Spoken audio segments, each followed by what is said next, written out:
Awesome. The intro worked, and I do. Wow. I mean, geez, this feels like professional and shit. I Oh mean, well done, you. Who Oh did that no, for you? that was all my friend Zach Morris, Saved by the Bell. He created that nice intro for us. And welcome to a special edition of Soccer Saturday featuring Marcus Beer.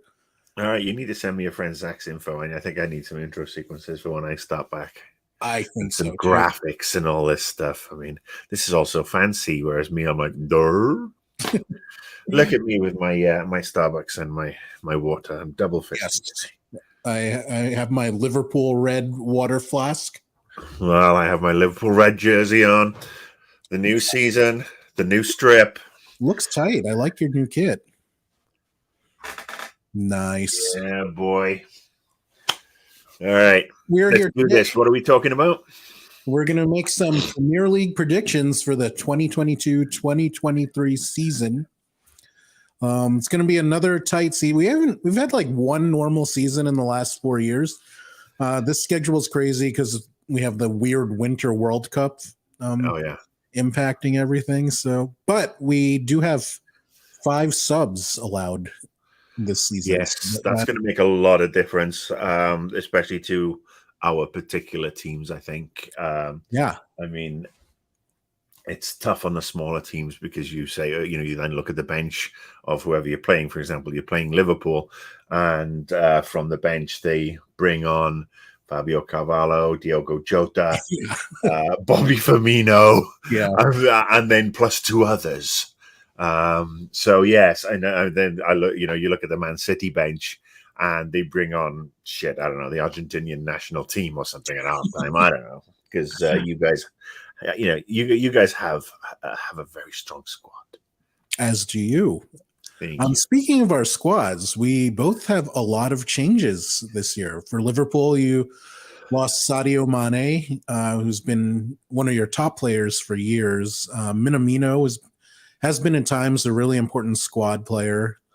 And Divock Origi, who cult hero. Divock Origi, he is forever will be an Anfield legend. Yeah. Because of the goals he has scored in, obviously, against Barcelona in the semi-final when we came back from 3-0, and then he scored in the final to win the European Cup. And, of course, the goals he scored against the blue-nosed toffee scum, which is Everton. And so there you go. You have a bunch of new additions, some really exciting additions. Wouldn't it be great if we had actually signed new addition? Some where's the new team? Where's the new players? They're all singing "Candy Girl, You Are My World." Sorry, I've had too much caffeine. I was always a Mr. Telephone Man kind of guy. Shouldn't it be Mr. Cell Phone Man now? That's true. Yeah. Yeah, but yes, we have picked up. I mean, first of all, Sadio Mane going, he's a loss. Yeah, I mean, he is another Anfield legend. He came and he won everything. We bought him from Southampton. I remember seeing Liverpool were playing Chelsea at the Rose Bowl here in Pasadena this summer. We bought him, and I remember watching him play that game. We lost 1-0. But he was electric. I mean, every time he got the ball, it was like, yeah. But this was obviously pre-Virgil and pre-Allison, so it was like, then we lost the ball, and it was like, but yeah, he would look. I can understand him going. He's won everything. Yeah. So he wanted a new challenge. This would have been his final big contract, I'm guessing, and so Bayern can afford to pay him a shit ton of money. And look, I mean, it's interesting. He's always given his all at Liverpool. He's never been my most favorite player, I'll be honest with you. Because, I mean, there's the whole, every time he jumps, he leads with the arm, could have got sent off. He's capable of scoring the most outrageous goals where he just sort of like kneels, sticks his neck down into his stomach almost and heads the ball home. Just amazing goals. But then he's capable of missing glorious sitters, as a lot of players are. But I also think he got treated a little unfairly, especially towards the end. I mean, he was signed as a right winger, and then Mo Salah was signed, and he was shuttled to the left. So he reinvented his game there to go on the left. And then when we signed what's his face back in January, Luis Diaz. Yes, yeah. We moved Sadio to striker, and he reinvented himself again and scored some brilliant goals, not least against your boys in the cup semi-final. But I can understand him feeling, you know what? You keep on shuffling me around here. I mean, am I not good enough to play on the left wing in my own right or on the right wing in my own right? I mean, what's going on? You're going to buy a striker and I want him to be on the bench. So I can understand him wanting to go. I think, unfortunately, as with a lot of transfers, the way it was handled with regards to his agent and some of these statements that were made about the Senegalese people have said they want me to leave Liverpool, so I'm going to. I mean, that strikes me as pure bullshit. But yeah, I wish him nothing but the best, except when he's playing against Liverpool, and I figure that we will get drawn against them in the European Cup at some point this season. Always works out that way. Sorry?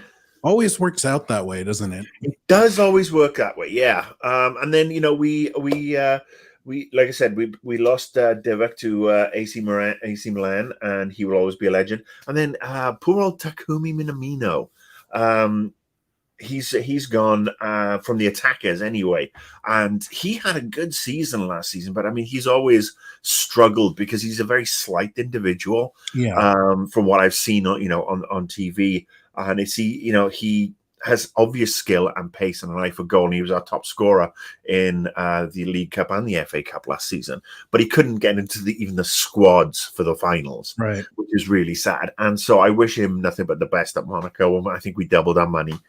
And then carrying on Jurgen Klopp's tradition of selling Welsh players, they got rid of my boy Nico.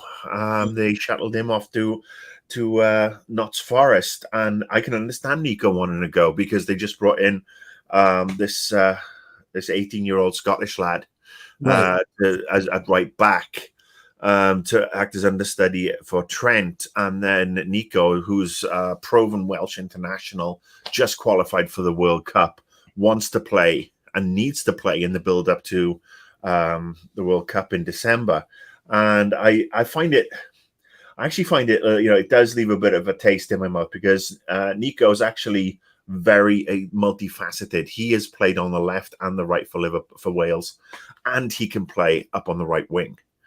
And he is very creative. He gets forward. I mean, he's not in Trent's class because not many people are. Yeah. But he would be a handy rotation guy.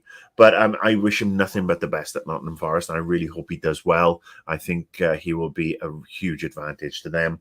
And so, yeah, we've lost 4, and we've brought in 3. 4 if you count. You forgot one that you lost that has been on loan for several seasons.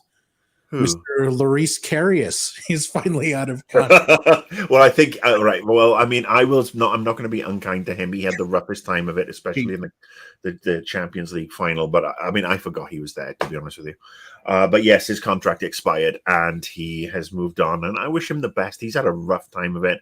He's gone to clubs where they've ended up not paying him because they've gone into financial difficulties. Yeah. And he was an outstanding prospect at goalkeeper. He really was. He certainly looked like a better long-term prospect than the old Mingale, who again worked his ass off. I mean, none of these boys don't work. They are good players, good guys. I'm assuming, but it's really tough for him. He became this joke, unfortunately, through no fault of his own, because he did play on while concussed. But yes, we did use Lloris. Do you think he'll be one of those cases where he just had one bad match and never recovered from it? The problem is he didn't. After that, he had that one bad match, but that one stinker, if you will. But he also, I mean, he'd had a couple of howlers. He reminded me of David James, Liverpool keeper from the late 90s, early aughts, who went, very well traveled. England keeper as well. On his day, amazing, unbeatable shot stopper, great passer of the ball. Not on his day, capable of the biggest howlers you'd ever seen in your life. And that's who Lloris Karius reminds me of. And we don't have that culture at Liverpool anymore. We've got Alisson Becker, who is, for my mind, and I know you have Edison, who is, we have the Brazilian 1 and 2, and you just got to figure out which one's which. I mean, I'm biased for my boy, you're biased for your boy. And then we have Kwame Kelleher as backup, who is also an excellent player. So, a couple of years down the line, hopefully Kwame will sign an extended contract, because he is somebody I can see being in goal for Liverpool for a good 8 or 9 years. Absolutely. Injury willing. But I mean, you've had some turnover, haven't you, at Manchester City? Yeah. Apparently you've picked up some unknown striker that, I mean, on the cheap, you're not paying him hardly anything. Some Norwegian Viking or something. Yeah. So for losses, Fernandinho, who is just getting up there in years.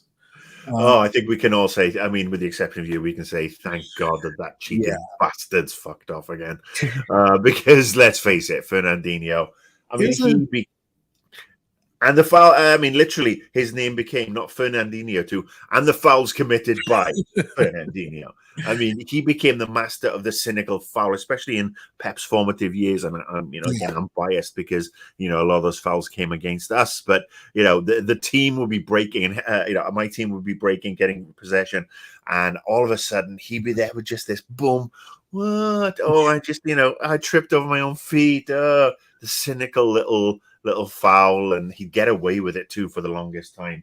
Hey, he was one of the biggest masters of the dark arts in the league. Sometimes you need cheating bastard. Yeah, but then he had a sweet foot on him. He could pass, he could tackle, and he could launch a shot from every now and then distance out. Yeah, you got to give credit where it's due. He is also one of our top locker room guys. I don't know what goes on in your locker room, and I don't want to know. Thank you very much. Well, after Company left, I think he was our biggest leader. So that there'll be a loss in the dressing room as well. We also did some business with our rivals, which is weird. Raheem Sterling is now a Chelsea player. Gabriel Jesus is an Arsenal player, and just seems very odd. We almost sold Nathan Ake to Chelsea as well. So just doing business with those kind of teams, it's very unusual. Oh, I know. You certainly saw Chelsea coming, didn't you? Chelsea. I mean, look, I think Gabriel Jesus, he is a really good player. He is a 15 goal a season guy, and the way Arsenal are playing, I think he will fit in quite well there, and he will get what he wants. I think he'll get to play up front, and he will get to be the main man, especially since they lost Aubameyang and Lacazette. Yeah. But then Raheem, the man. It's funny. Some newspapers tried to push the theory that Liverpool were a last-minute bid for Raheem Sterling, and I really pissed myself laughing, because let's face it, that while he is an outstanding young man, I mean, as a person, he is an outstanding young man. He does a lot for charity. He's like Marcus Rashford. The two of them are both fantastic. And he is a really, really good footballer. The way he left Liverpool left a real bad taste in a lot of fans' mouths, and he'd never be welcome back. Yeah. But I gotta say, you look at Chelsea, it's like, all right, we just got rid of Lukaku. And we're like, bye-bye, Romelu. We're going to help pay your wages while you're off at Milan or Juventus or wherever the hell he's gone. Milan. And we're going to accept $8 million for a loan fee. Mm-hmm. They're still going to be out of pocket on him, because they're paying for the most of his salary. And they got rid of the square peg in the round hole. And now they bought Raheem Sterling, who is not an out-and-out goal scorer. Nope. Every attack he's played in, he's been the secondary or tertiary attacker, goals-wise. So, when at Liverpool, it was Suarez, Sturridge, and Sterling. And Sterling was the 10, 15 goals a season guy. And then for England, it's Kane and Sterling, and he's had his moments. Euro 2020 was obviously one of them, but Kane's the go-to guy. Sterling is the sort of like the backup. I mean, he's the Ringo more talented, but he is the Ringo. And now he's, I mean, when he was at Man City, there was Aguero, Jesus, Mhm. Mahrez, Bernardo Silva, KDB, all these people playing at false nine and everything. And you could probably list another 20 players alone in the time that he's been there. But now he's moving to Chelsea, where it's Christian Pulisic, Timo Werner, Kai Havertz, Havertz. Hakim Ziyech, if I pronounce his name correctly, Callum Hudson-Odoi, and now Raheem Sterling. Now, none of those are strikers. None of them are strikers. They're all inverted wingers or wingers, wide men if you want. Maybe a false nine on their best days. Maybe a shadow striker, if you will. Yeah. But I'm looking at 6 players. So how many is Thomas Tuchel going to play across that front line? I mean, is maybe he's thinking Raheem can be converted to a centre back because they've lost some centre backs to Chelsea this season, and Raheem, despite being 4'3", he's quite pacey. Maybe he can. He could be a centre back, but yeah, I don't know what's going on with Chelsea. They seem to have they're trying to decorate the house without actually putting the foundations in place, because there's rumors that they're going to sign Kubai and Jules Koundé. Yeah. Well, they need center backs, as he mentions. So. Oh, they do, yeah. And they tried for Ake. I can't. I mean, look, no offense to Ake, but I mean, I just don't see him as a quality player for Man City. I mean, he's just he just doesn't seem to. I mean, he was where was he before? Was he at Bournemouth or something? He's an Eddie Howe guy. So yeah, so I mean, I think he was. He'd be a great fit for a Newcastle or a mid table side, maybe even Arsenal or something. But I just can't see him doing that well at Manchester City. He'll always be a 3rd or 4th choice. I mean, I suppose he's lucky that John Stones is in front of him.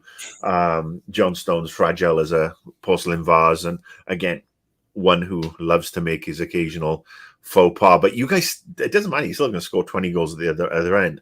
I mean, he's been valuable for us as a squad player, which is not the role he wants. He could play that left center back, but he could also do spot time at left back. So, and we've had injuries there. Diaz was injured a lot of last season. We haven't had selling Zinchenko. Arsenal might go to there. They might pick up Zinchenko, and we're allegedly buying Mark Cucurella from Brighton. And apparently it's because you don't have enough big hair players. We do not. I mean, that man's... you have to actually pay an extra £10 million for his hair. He has absolutely glorious hair. It is a glorious faux fro. I mean, it is a thing of terrifying beauty. And again, he's a good player, but I don't know if he's a Man City player. I think he is. If you look at it as from the perspective of, Kyle Walker's not getting any younger, so eventually Cancelo will be the right back, which is his preferred position. So we need a left back because Cancelo effectively becomes a midfielder the way he just goes forward. So we need a pacey left back that can play defense, and Cucurella does all that, but he could also do some things on the offensive end. So I like him a lot. What's very interesting is, as you know, I play Football Manager. And it's currently, the date in my most recent game is the 17th of August, 2027. Now, admittedly, this is last year's game. So the first thing I did was I bought Erling Haaland, and I got him part exchange for Diogo Jota. Bargain. And he's just renewed his contract, got him on a £500 million exit clause. I signed Kylian Mbappe on a free, which was, again, given what they wanted, and then sold off a bunch of players, including Firmino, Sadio Mane, etc. But I'm looking at Manchester City and who is playing on defensive left back. Mark Cucurella in the game. The game actually, it hasn't been updated. Wow. it hasn't taken into account any of the new players or the bids for the new season, because the new game will come out, I think, in October or November when the transfers are all died down. But here he is, Marc Cucurella from Spain, defender, wing back, midfielder, attacking midfielder, left side. He is all these things. Yes, transfer value, because the transfer values in this particular season or game are all over the place. £167 million. Ridiculous. But yes, they signed him. I mean, you still got Edison, Foden, Jack Grealish, Harry Kane, who is now 34. You bought Harry Kane. Well done. Marquinhos, Laporte's still there. Sterling is still there as well, along with James Ward-Prowse from Southampton. Oh, wow. Yes, apparently. So, I mean, and this is, sorry, again, I sidetracked because I was playing the game and I saw the bid going for James Ward-Prowse, and I just wanted to fuck with Man City. So I put in a bid too. I got into a little bidding war before I stopped, and when they came to offer contracts, I just offered the shittiest contract ever, so that Man City had to pay top whack for a 32-year-old.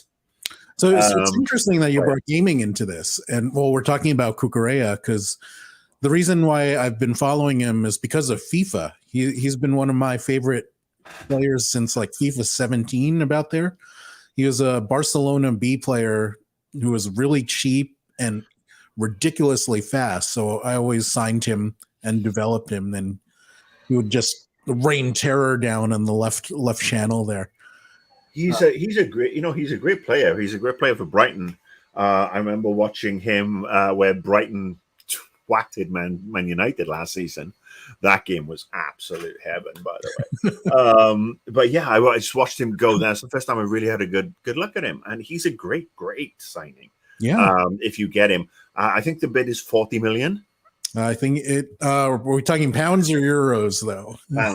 Pounds, not euros. It might be. I think they want 50 now. I don't blame Brighton, honestly. If they want pounds, I would actually slap 60 to 70 on this guy, easy, and make sure you've got all the clauses in there. After X amount of appearances, international appearances, goals, because he can get forward and he can score and he can provide assists as well. Yeah. So he's an interesting player. He certainly fits into Pep's mold of one player who can play in 47 different positions at once. And he has played there. He's been the left center back. He's been a midfielder. So he is someone that we might sign. There are some excellent players that we did sign. We've talked about Mr. Erling Haaland, who... Oh, my knees! I'm expecting great things from him, but not quite. You're expecting great things. Everybody is expecting great things. I mean, I thought, the pressure was on Darwin Nunez. But if Haaland doesn't score a hat-trick a game for the first 20 games, he will be a failure, especially as the money he's on is quite ridiculous. I mean, Man City very cleverly triggered the fee, the release fee clause. Right. But £350,000 a week, incredible goal bonuses, image rights, all this other stuff. I mean, Man City can afford it, of course, because, Man City is owned by a sports washing, evil bunch of bastards. Mm-hmm. It's no disrespect to Pep and the players. They want to play football. They want to win. The money is coming from somewhere evil, as it is with Newcastle and PSG and the World Cup this year in that place that I'm not going to name. It is a problem, but you got to do what you got to do. I mean, Liverpool have had shitty owners over the years, but yeah, I'm going to be stunned if you. Actually, I'm not going to be stunned anymore because I know that you've made so much money from your transfer sales, and I will doff my cap on that to make sure that you beat financial fair play. Yeah, we're doing that's why a net spend this year. So, I mean, you're doing a Liverpool. Well done. It's about time you caught up. Well done. I mean, you're only half a billion or a billion or so still behind everybody else. But yeah, it's you've got. So please carry on with your new subs bench. That's like 50, 60 million. We got Calvin Phillips signed from Leeds as our that silly boy Fernandinho replacement. We extended Rodri too, who I thought was City's best player last year. Rodri's one of the best buys. Him and KDB, in my opinion, the best buys of the Pep era. Somewhat controversial, in my opinion, but KDB and Rodri, they're two players that could walk into any team. Pep did not buy KDB. He was there. All right then. Yeah, he was. Yeah, it's funny. Was he Mancini? He was, or no? Who was he Pellegrini? Oh, okay. Well, I said corrected then. Yeah, but still, I mean, yeah, Rodri's a great player. I mean, when he was bought, everybody's like, why are they buying another defensive midfielder when they got Fernandinho, who is, as we know, Prince of the Dark Arts? But Rodri's so much more. He is so much more than that. Yeah. He is. I think he is your go-to guy in the locker room. He is one of the leaders on the pitch. And off the pitch for me, and that's why Fernandinho will not be missed as such. So it's funny from the squad that Pep inherited when he first got here. Sterling and KDB were the only two players left, and Sterling is now gone. So De Bruyne is now the longest tenured City player in the Pep era. He's still ginger, though. He is. But his people invented French fries, so I will love them eternally for that. Daywalker. So we got Calvin Phillips, who I think is also a strong player, but I don't know. This is totally irrational, but there's always something I've never liked about the guy. He looks like someone that wants to be your friend so he can fuck your sister. Or your girlfriend. Yeah. Or your wife. Yeah. Or your mother. That's just the impression. He seems like a really nice guy in interviews and everything, but that's just the vibe, irrationally, completely. And he was injured a lot last year. He was. I mean, he burst on the scene in Euro 2020 and the build up to that. But yeah, he's another one who injured. But I mean, Bielsa's team was he asked a lot from his players, so maybe that had 4 seasons. Well, I mean, he was the last man standing at one point, wasn't he? I mean, and then he wasn't even standing anymore. Barely. Yeah. So those are our big signings. I want to hear what you think of Darwin Nunez, who's a very exciting player. All right. So half of me, I'm trepidatious. I mean, it's a big fee for us because obviously we've bought 3 players now for really big money in Alisson, Virgil, and now Darwin. Without a doubt, he had a banging season for Porto last year. Played so well against us in both ties in the Champions League. But then again, so did Taki Minamino. Right. Thankfully, we only got for $7.5 million. From what I have read, he had 1 injury-plagued season. So wherever he's played, he's really, he said if he's not injured, he's played really, really well, banged in the goals. For us, it's going to make a big change in how we play because we've normally done 4-3-3 with the 2 inverted wingers bombing down the wing and the striker kind of flitting back and forth, not so much a striker. I mean, we've had, in his heyday, Bobby Firmino would score the headers. Diogo Jota scored some headers. And in that area, we've been lacking, though. I mean, all those crosses going in and they've been headed out or whatever because we haven't had this 6'2", 6'3" guy, much like now you have with our Haaland, who is 17'6" or something. So apparently he can also play on the left, which does give us a little bit of versatility. But I'm thinking now we're actually going to change to a new system. I think we could be looking at a 4-2-3-1, which would be really interesting because that gives us, you look at Henderson and Fabinho as our holding midfielders. And then with James Milner being able to, swap in and out because, again, he is timeless because of his deal with the devil. And then in front of him, you got four of them, you got four players, and we've got options now. I mean, Mo Salah on one side as playing as more of an inverted winger, not as opposed to an inside forward. Luis Diaz, and then we've got space for that person who can provide the unlock, that number 8/10, whichever way you want to run the position, and that's going to be interesting for me because I don't think Diogo Jota's not the guy. No, but Fabio Carvalho, who can play there quite comfortably. Harvey Elliott is another one who can play there quite comfortably. Forgot about him. Yeah, I mean he's back and in training is doing really quite well, and I think Bobby could be in for a swan song final season, sitting behind the striker there, drawing some space, which would free up Nunez because he's blessed with pace. Yeah, he is very fast for a big man, as is Erling Haaland. So yeah, it's gonna be very interesting to see. That's why I do, however, think that we missed a trick in not going for Christian Eriksen. Even if we signed him for 2 to 3 years, free transfer, give him a nice tidy wage, he would have jumped to play at Liverpool, rotation in and out. Because I think we're looking at, we're blessed up front, but if we're looking at, midfielders, we're still a little short. And then, of course, we picked up the young Scottish right back, Calvin Klein. Calvin McClein. His last name's the one who's not Nico Williams. Yes.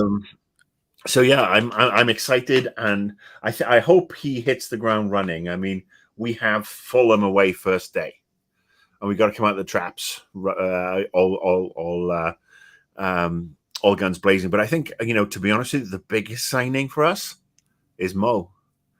Contract is sorted. He is happy. Happy Mo Salah. You saw the happy Mo Salah in the first half of the season up until about December, January. Once the contract thing started to drag on even more, once Egypt got knocked out of didn't win the CONCACAF, and didn't, or is it the CONCACAF? I think it is, isn't it? AFCON. Sorry, yes.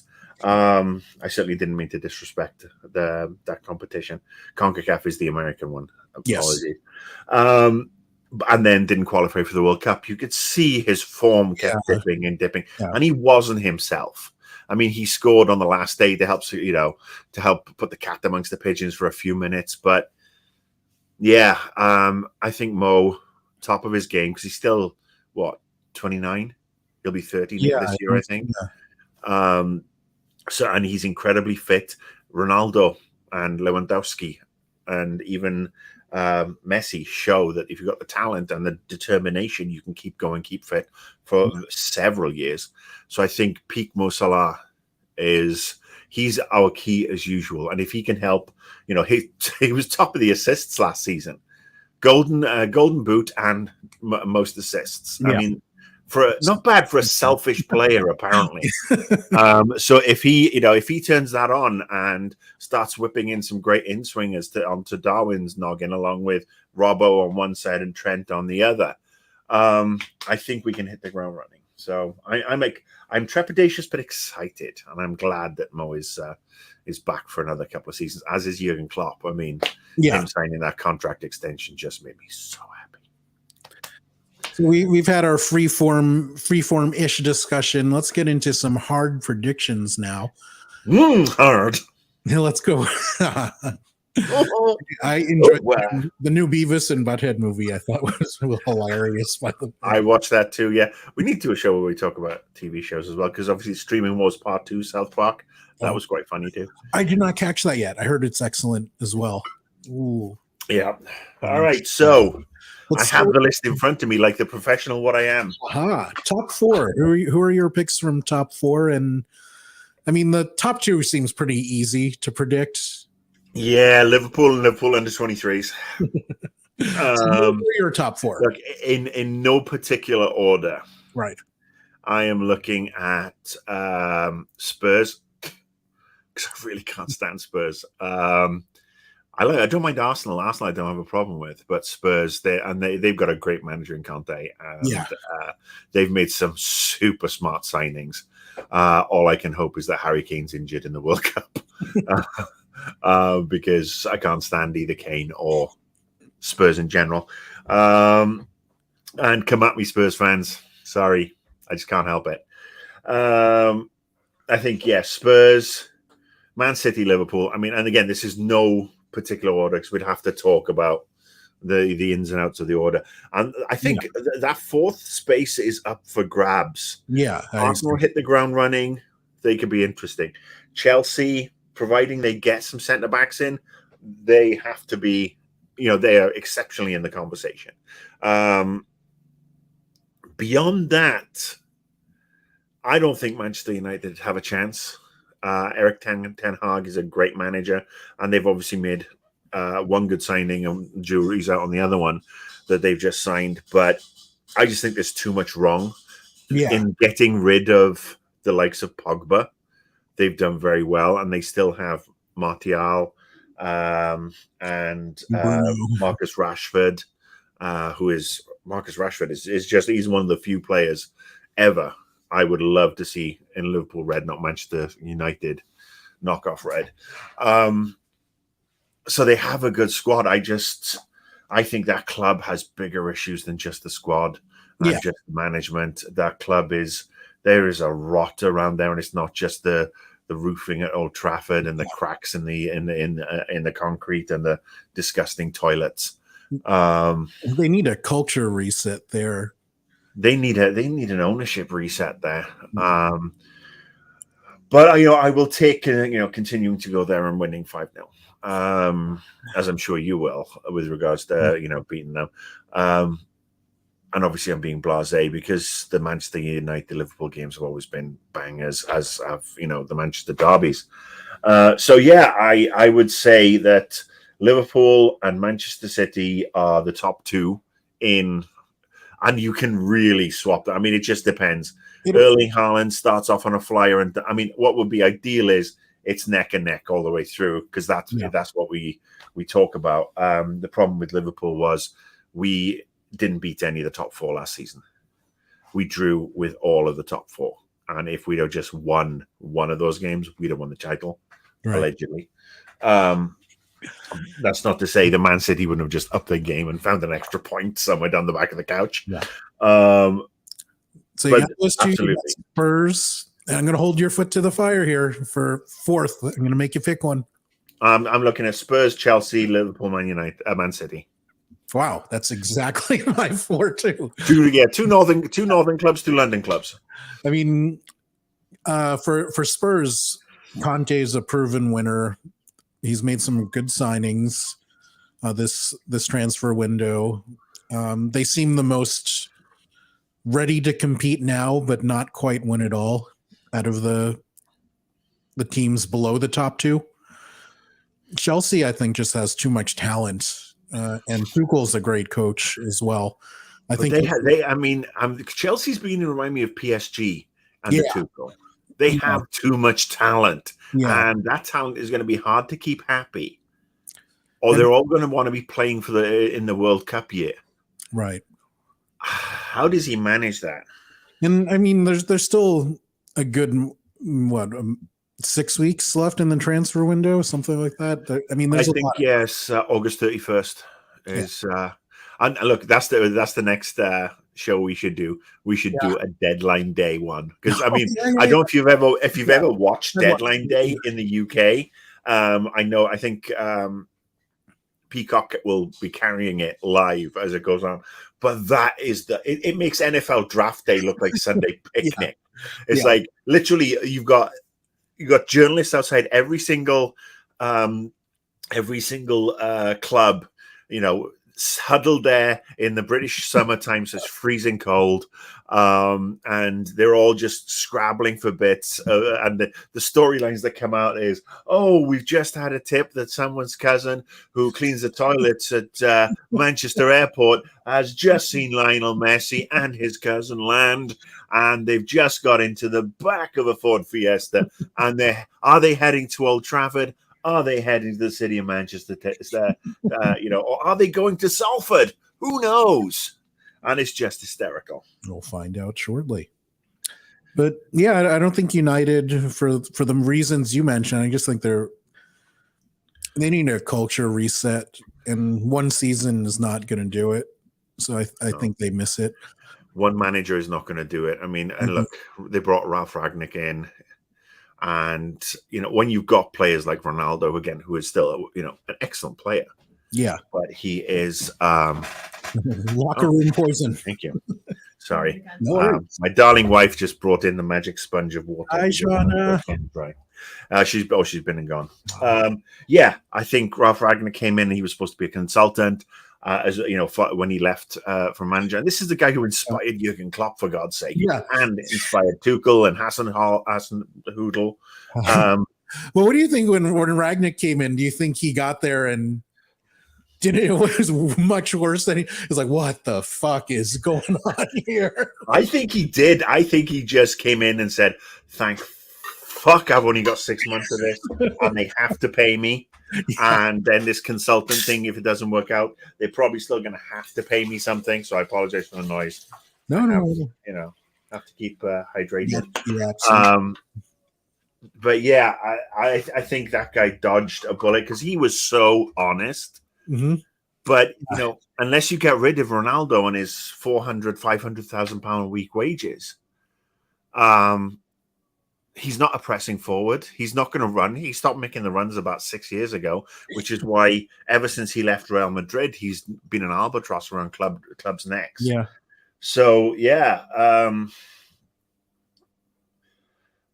Ten Hag has got his work cut out for him. He really has, and I think he will struggle manfully, and unless they can offload Ronaldo in the next 6 weeks, they're just going to be in a world of hurt because there's no way they can afford to pay £500,000 a week to somebody who's going to get splinters on their bum in the dugout because Ronaldo's not going to be happy playing sub.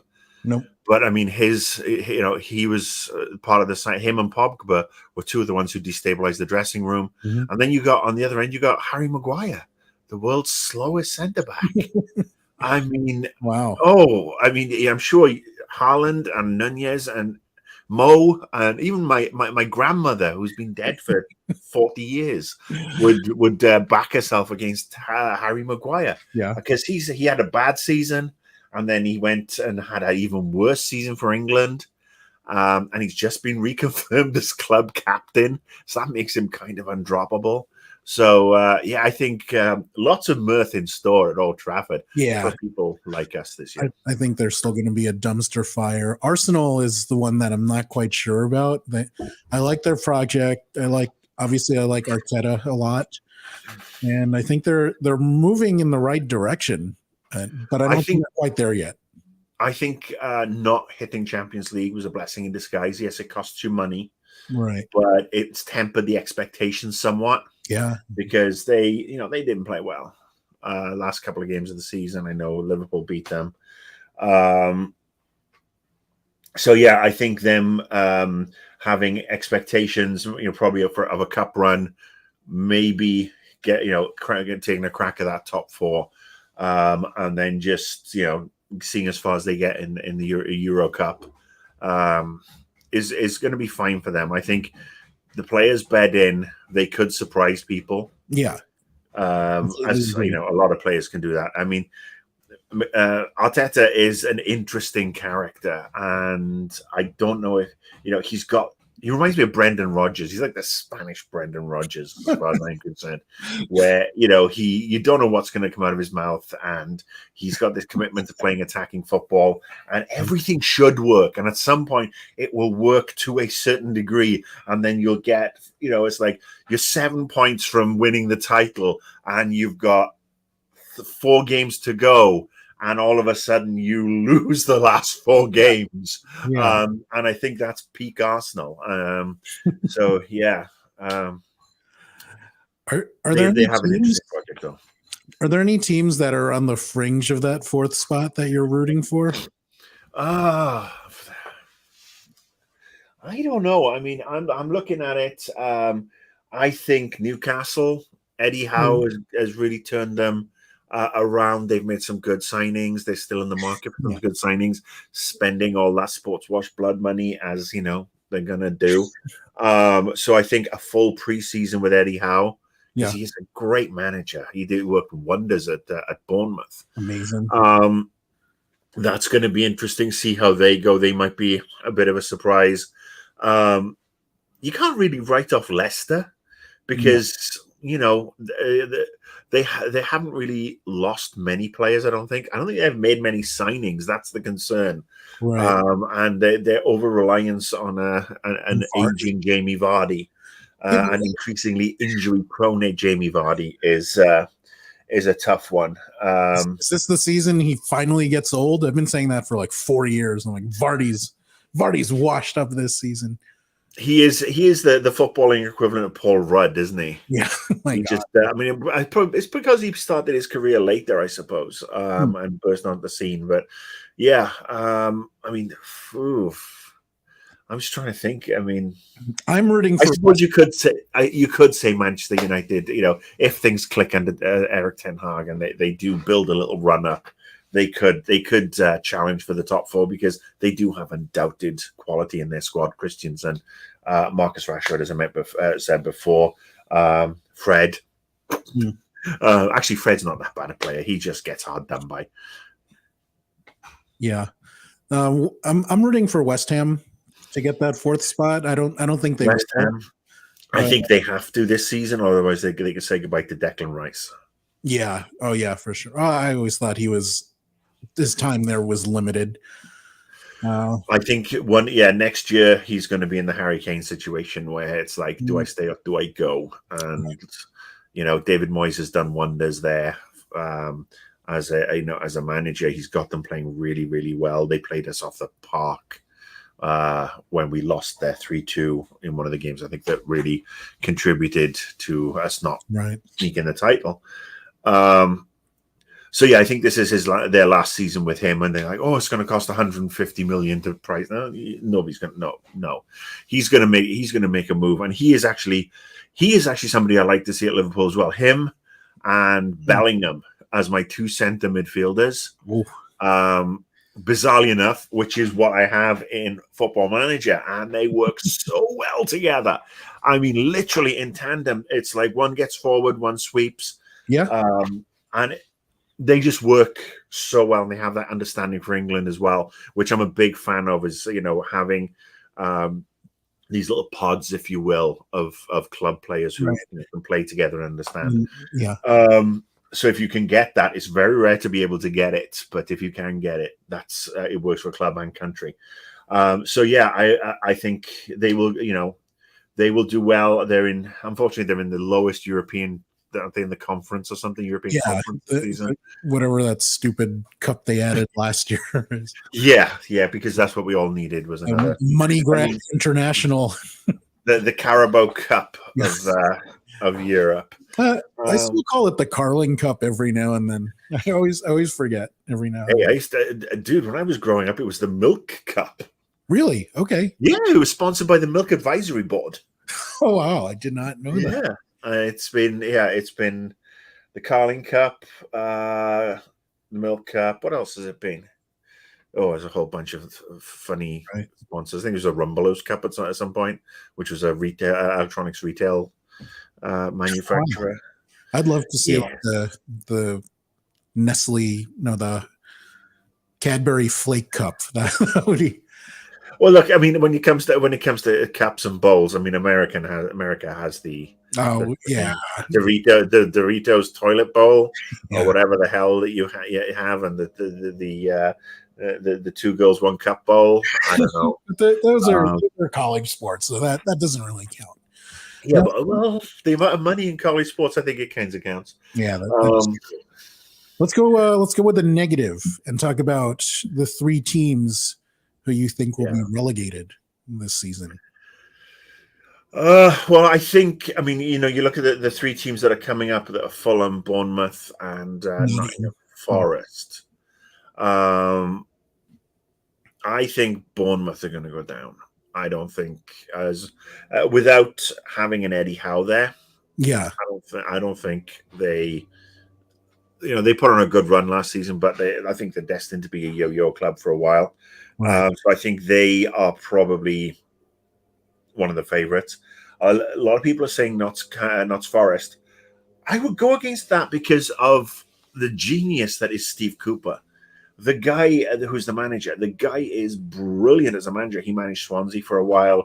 He managed Liverpool under 23s for a while in England under 23s and coached the England youth to the World Cup final, and they won, world champions, a few years ago. I mean, I think it was a World Cup anyway. They won something big. Could have been the under 18 Euros or something. But anyway, he's a great coach, and they have invested wisely. I mean, they bought Nico Phillips. They bought in. They brought in the right back, the left back, I think, from a right back, a left back from Germany.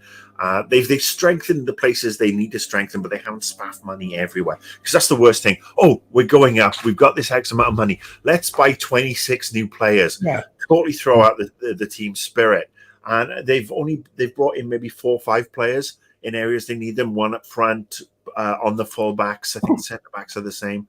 And they play really, really good football. They really do, as shown by their FA Cup run this last season. So I think they might be okay. Fulham's the 3rd promoted team, and Fulham are a yo-yo team. Mm-hmm. They go down, they dominate and win the championship by X amount of points. Mitrovic scores 15,000 goals. They come up and they get twatted left, right, and centre. And I think that'll be the same again this year for Fulham. I agree. And then I've got those 2 to go down. Nottingham Forest to stay up. They're going to do a Brentford this year. Yeah. Brentford might not do a Brentford this year. We'll see how they go, because obviously they were drifting down, but then signed Ericsson, and now he's gone. Right. And his contribution in those last 8 to 10 games was vital. But I think I'm going to throw 2 howlers in there. All right. So here we go. Southampton. Oh, wow.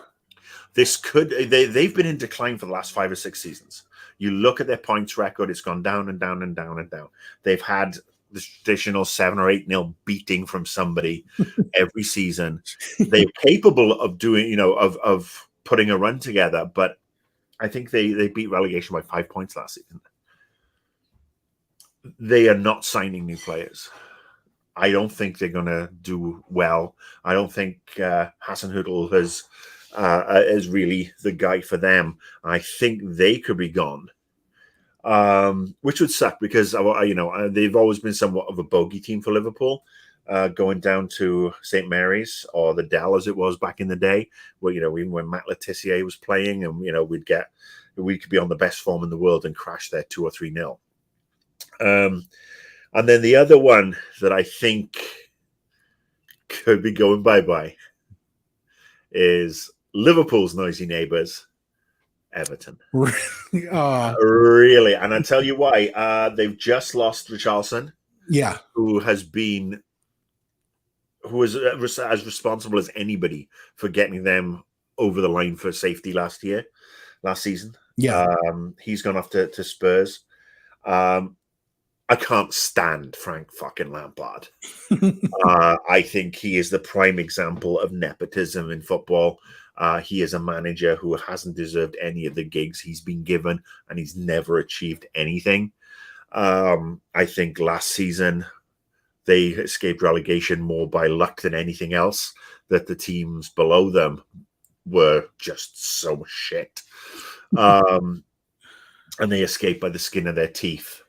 The club isn't up for sale, but their owner has said that they'd welcome investment. That's always a good sign during the transfer window, isn't it? When you're selling players and you still want more investment and you haven't bought anybody yet.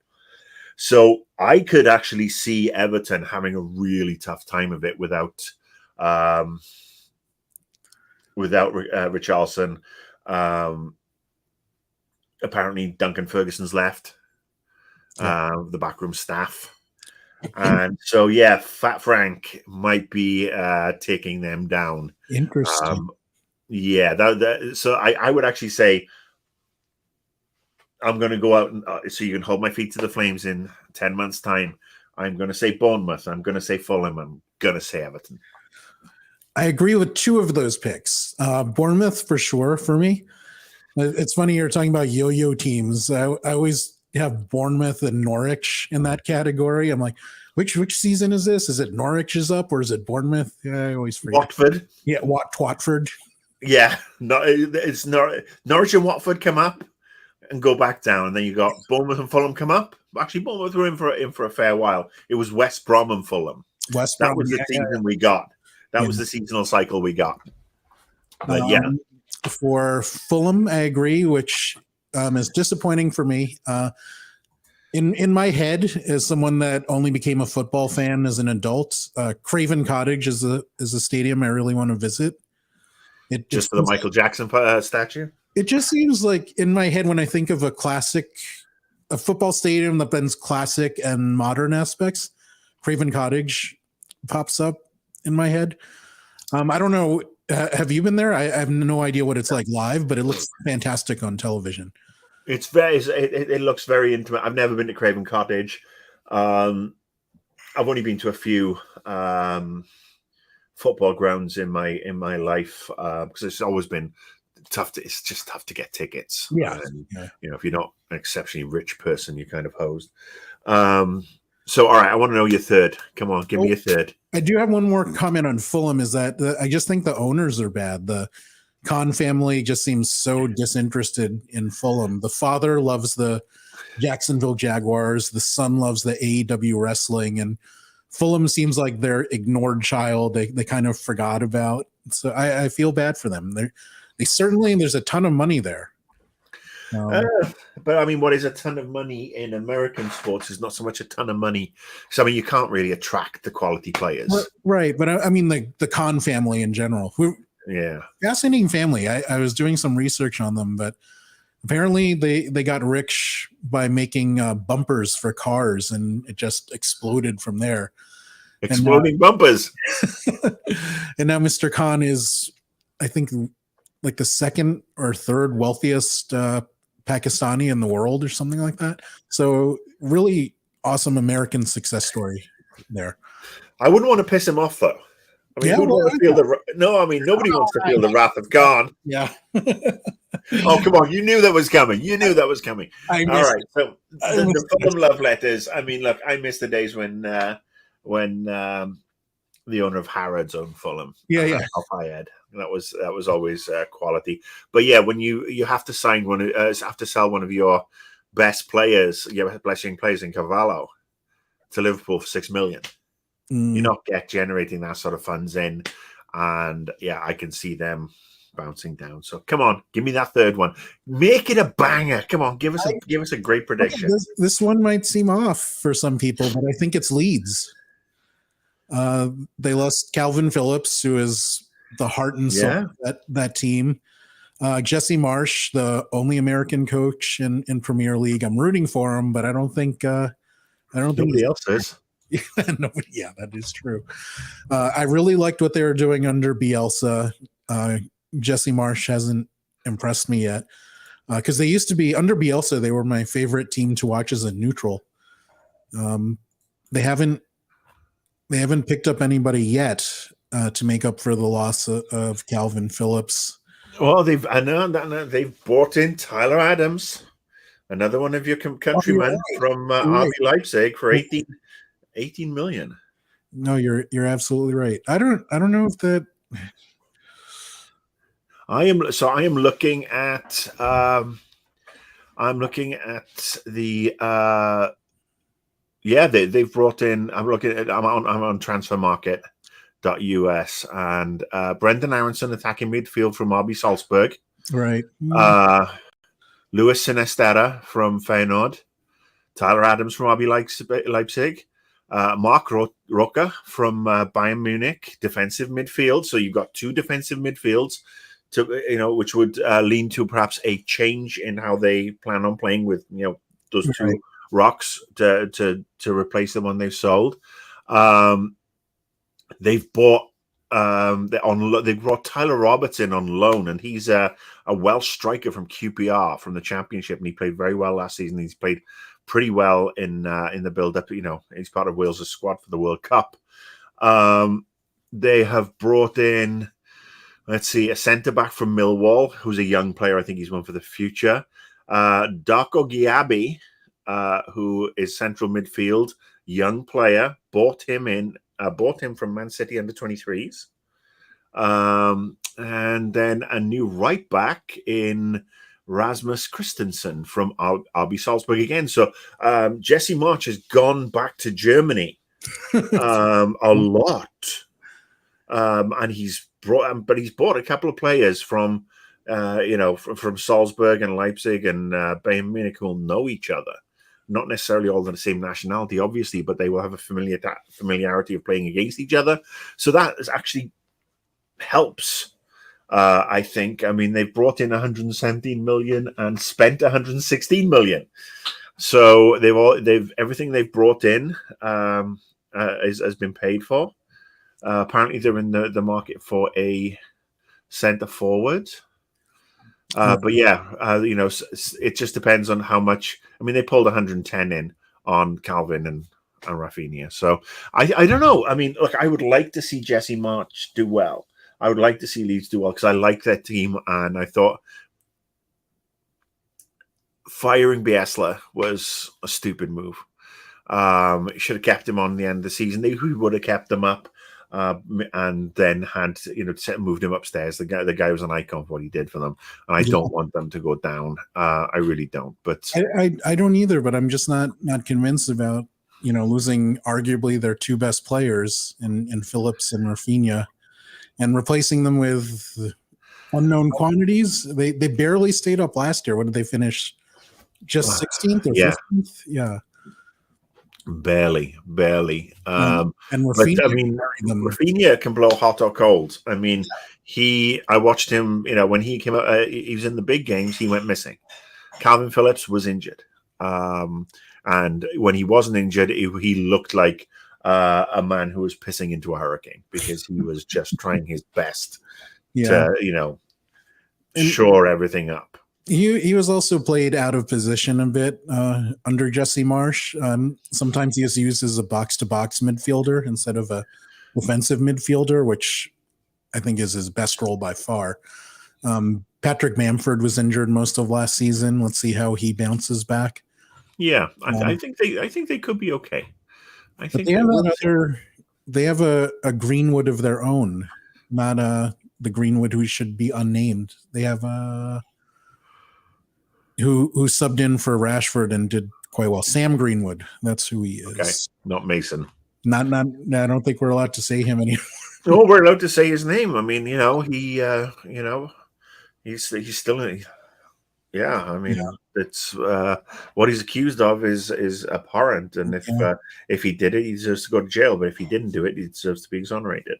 But I think the evidence all points to. Oh my God, that was so horrible. So terrible. Yeah. All right. So, okay, bottom three. So you're saying your Leeds is your surprise. I mean, my big surprise is Everton. So it'll be interesting. Yeah. It'll be interesting to see how many of those players from those teams we avoid signing next week. Right. Let's move on to more positive things. Let's predict Golden Boot. Mo Salah. Completely agree. Mo Salah, Erling Haaland,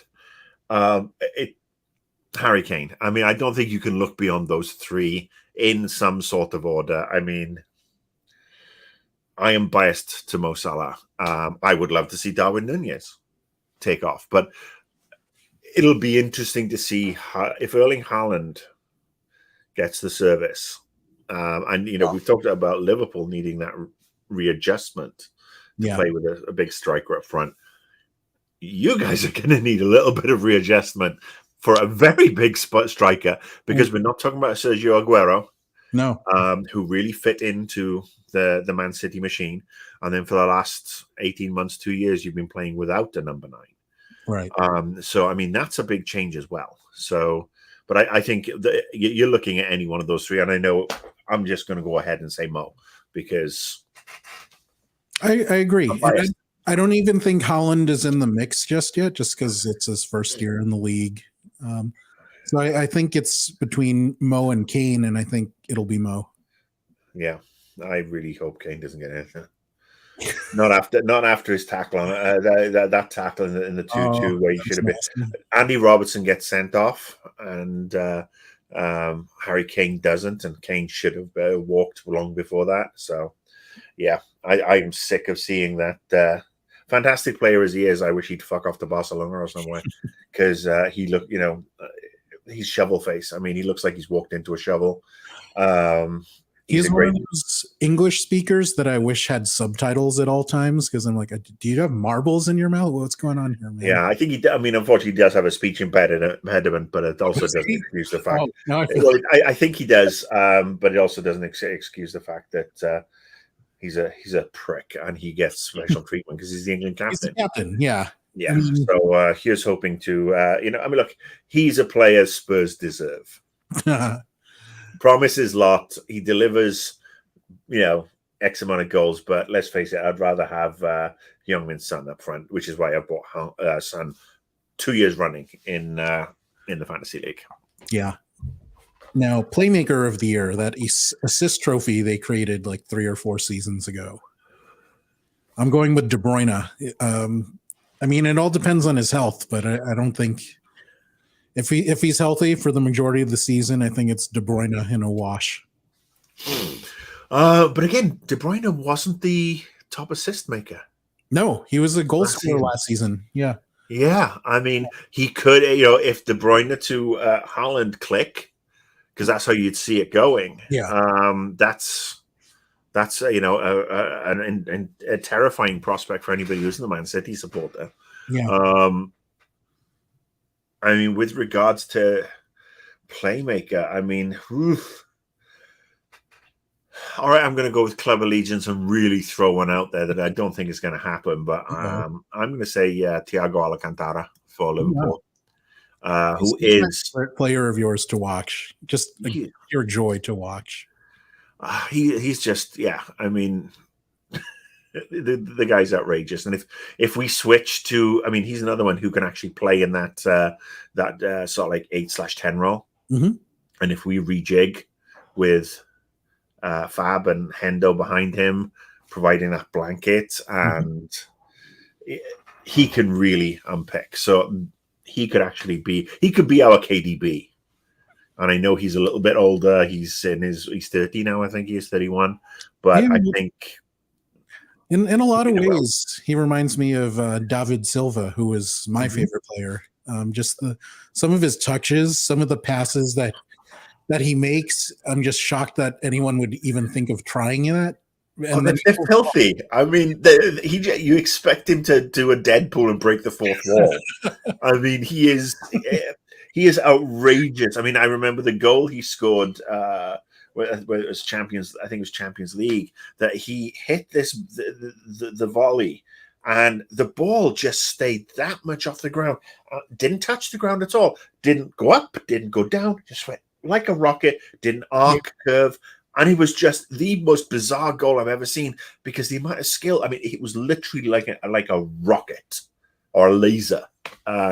So that's what he's capable of. And if he's perhaps pushed forward a little bit this season, we'll see how that goes. So I'm just again going with the team that I know and the club allegiances. So fair enough. Now, are there any players? I had this at the top of the topic list. Any new or returning players to Premier League that you're looking forward to watching? Well, obviously the big two for us in Erling and Darwin. Yeah. I think they're gonna be the big two, and I know it's easy to say, blah blah blah. One I do like at Spurs is Kulusevski. Mm-hmm. I think he's been a breath of fresh air there. I'm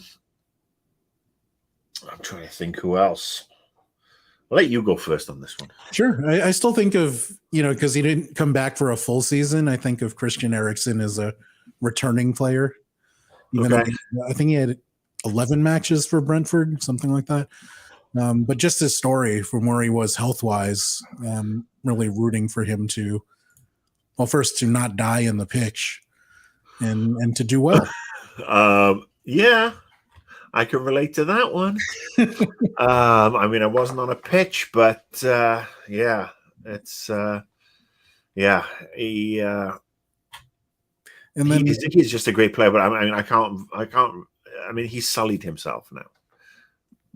Sorry, he's sullied by taking the devil coin. Yeah. I mean, I would prefer he gone to Man City over Man United, to be honest with you, because and again, it's just that tribal rivalry that you have. There are certain players that, they play for Manchester United, so they can never play for Liverpool.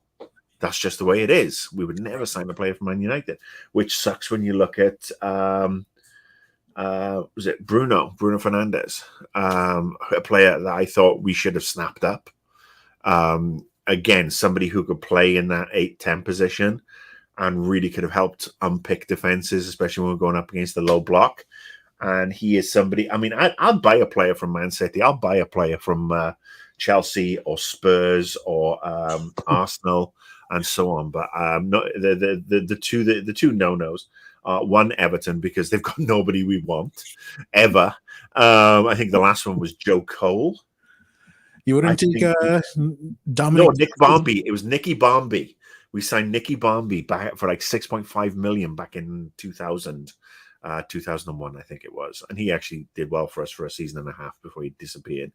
But there's nobody in the Manchester United team I would ever want apart from Eriksen and Rashford. And Rashford's always a no-go because he's a local boy, born and bred. Yeah, you can't argue with that. You cannot argue with somebody who comes up through the ranks that way, much like we have Trent and we had Stevie G and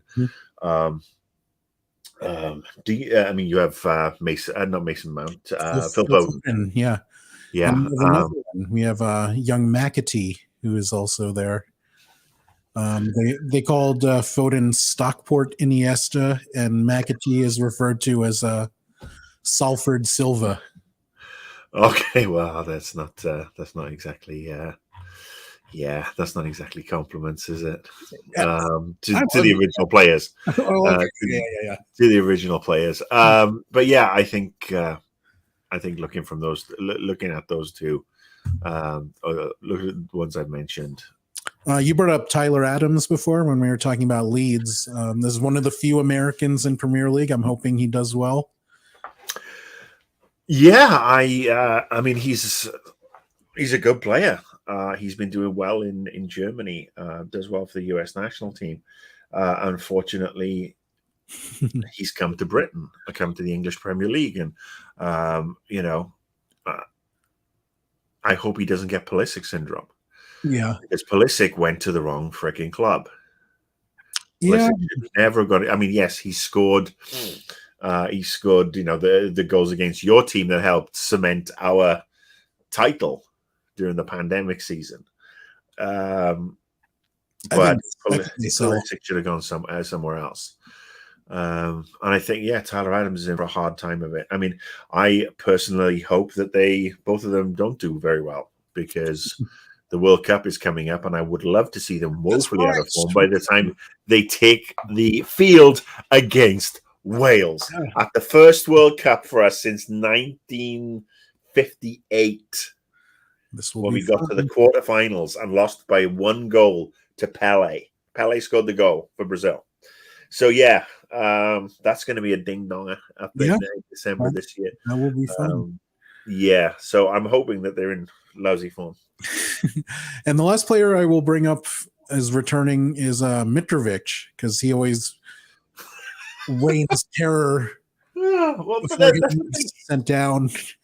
He scored. He beats the shit out of everybody. I mean, if they put a Premier League B in position where it's all the yo-yo teams, whoever he plays for would win because he would score. Because it's like, I'm not quite in the Premier League, so I can score all these goals. It's like, first Premier League goal of the season, game of the season. I'm either going to get sent off or I'm going to get subbed.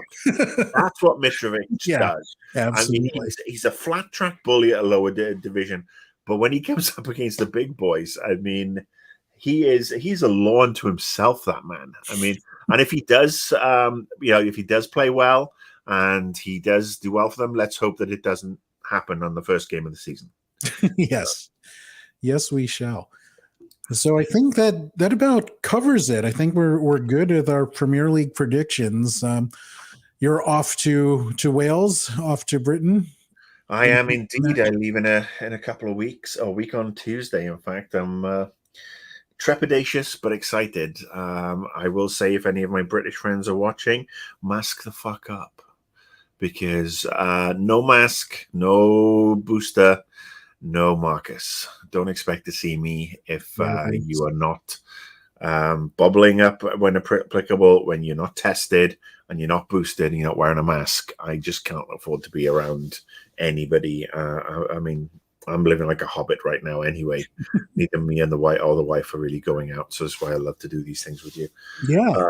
And I hope to do more when you get back, either streaming shows, as you said, or after the transfer window. Whenever you're here, it's always awesome to see you. I swear to God, mate, we should get up at like 4 o'clock in the morning and do a transfer. We can have the Peacock channel on our laptops, and we can literally watch everything, and we can do our own reports from I'm outside the city ground, and apparently Sergio Aguero's made a stunning comeback, and he is going to be replacing Erling Haaland, who's been released on a free to Liverpool. I will totally steal Eddie Izzard bits and be like, Swindon, we have a problem. Swindon, you've had a problem ever since you didn't pay your taxes and were wound up by the taxman 30 years ago. Oh, we have a first question. First manager sacked. That's a great question. Eric Ten Hag. No, I'm actually gonna go. I'm gonna go Fat Frank. Ooh, you really have it. I mean, you're supposed to have it out for Everton, but yeah, I could see that. No, I can see Fat Frank getting off. I see Everton being like bottom of the table.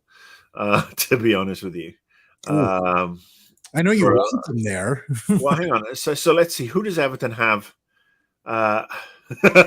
Everton's first game is against Chelsea. Oh. So I mean, at Everton, and I mean, you could actually look at either one of those managers being the first to get sacked, to be honest with you, because Pep and Klopp, totally untouchable. Yeah, Conte, untouchable. I think Mikel Arteta has got another season in at the bare minimum. Yeah. And then, so now, I mean, you could be looking at Jesse Marsh. You could be looking at Tuchel if they have a little wobble like they did last season.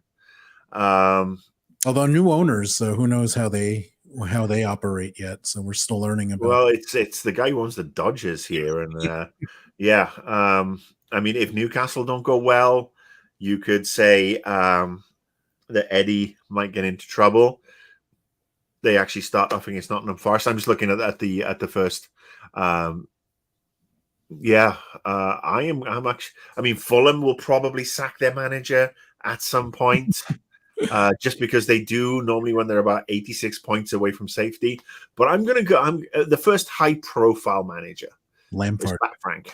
Wow. Fat Frank Lampard, and it'll be off you go, son. Go on, see if you go and manage Marbella or something. Ouch. Yeah, I just don't like him. I really don't. I thought he was overrated as a player, and he's definitely been given jobs as a manager that he did not deserve.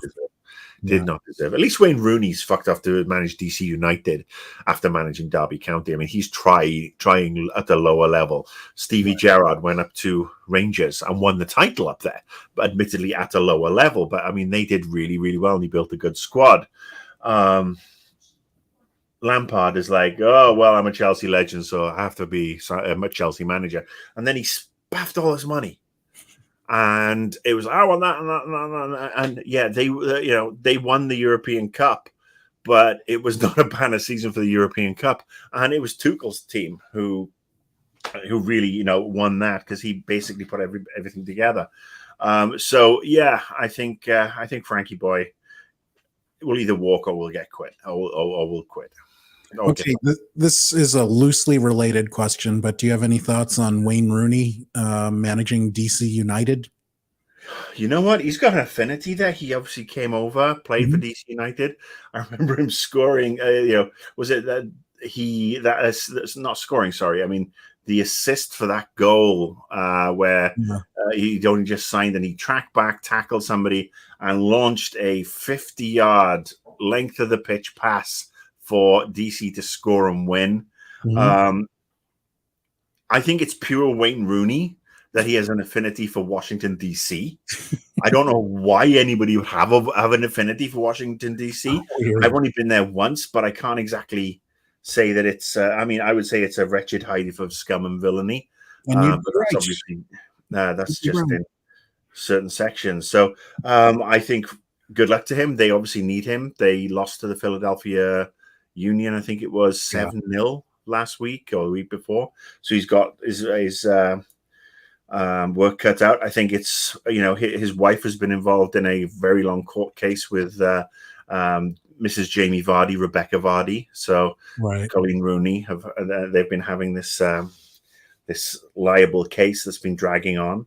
So I think him getting out of the UK just to take a break. And yeah, he's off to prove himself somewhere new. He's off to try something, and he's done it in a good way. I mean, Derby County haven't paid him, and Right. so he resigned, and he did work really hard for them, unlike Frank Lampard, who had all this money, spent it all, and couldn't even get them into the playoffs. That was a So hell. yeah, I wish him well. I really do wish him well. I think it's if he's looking for at some point to come back, he could be a good manager for Everton down the road as a diehard Everton fan. I don't think he's ever going to be Man United quality, but we'll see. We'll see if he does well, and he's out of the public eye, and he gets them onto an even keel. And who knows? By the time he's got them settled and the MLS season is over, Frank Lampard will have been sacked, and he will come back to be the new Everton manager, and then that will be funny. That's a hell of a prediction. I could actually see that happening. Yeah, you know me. I've got my crystal balls. So for everyone that watched live, thank you so much for watching. If you have any questions, do you agree, disagree, please leave a comment, or you can send Marcus a message on Twitter at AnnoyedGamer. And please join me tomorrow, where I will be joined by Paul Semmel, and we're going to be talking about Ms. Marvel.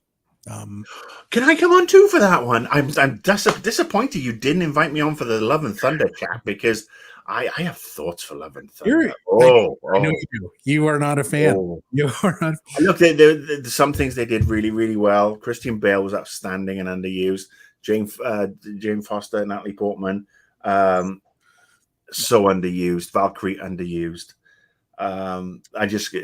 Marvel have to learn to say no to Taika Waititi. Okay.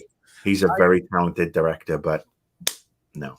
Let me tell you this. You are welcome to stream with me anytime you want about whatever you want. I'm always trying to be respectful of your schedule. I know you have a lot of health things going on. I appreciate it. Yeah. I never want to bug you or pressure you. You never bug me, my friend. You never bug me. I've always got an opinion. It's one of those things. It's easier for me to come on and chat with you and Paul and etc. than actually schedule my own one, because I mean that's where it gets tiring trying to figure out stuff. And I'm at the phase where my treatments are going well, but my medication and everything else contributes to severe brain fog, which is why I went full half calf today. Oh. And it's easier when somebody has said, "Oh, we're going to talk about this, this, and this," so I can plan in advance, as opposed to my usual MO when I'm doing a show with, "All right, I've turned the webcam on. I've got no fucking clue what I'm going to say." So yeah, I am very, very much open to doing stuff with you moving forward. Okay. And even though I'm going to be away in the UK.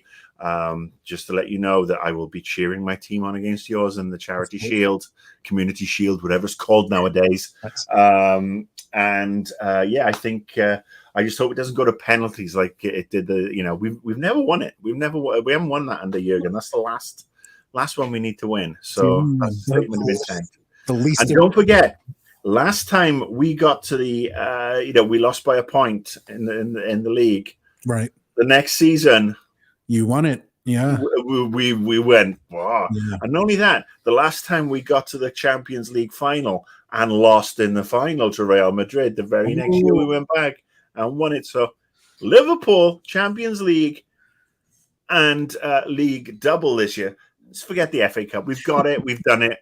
We've done the Carabao Cup. You can have those. You can have the Carabao Cup back. I mean, it's nice of us to interrupt your dominance of that one, but you can have that. You can have the FA Cup, and we'll take the big two next season. Okay, deal sorted. I did not agree to this.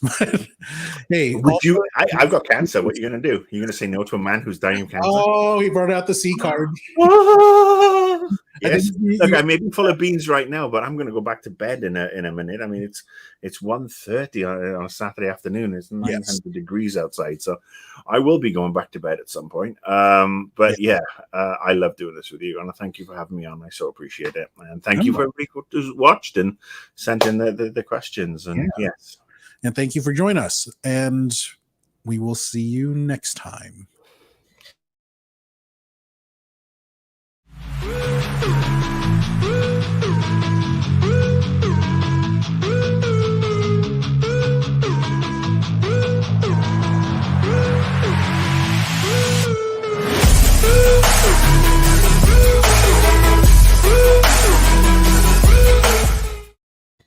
That's a banging intro outro sequence you got.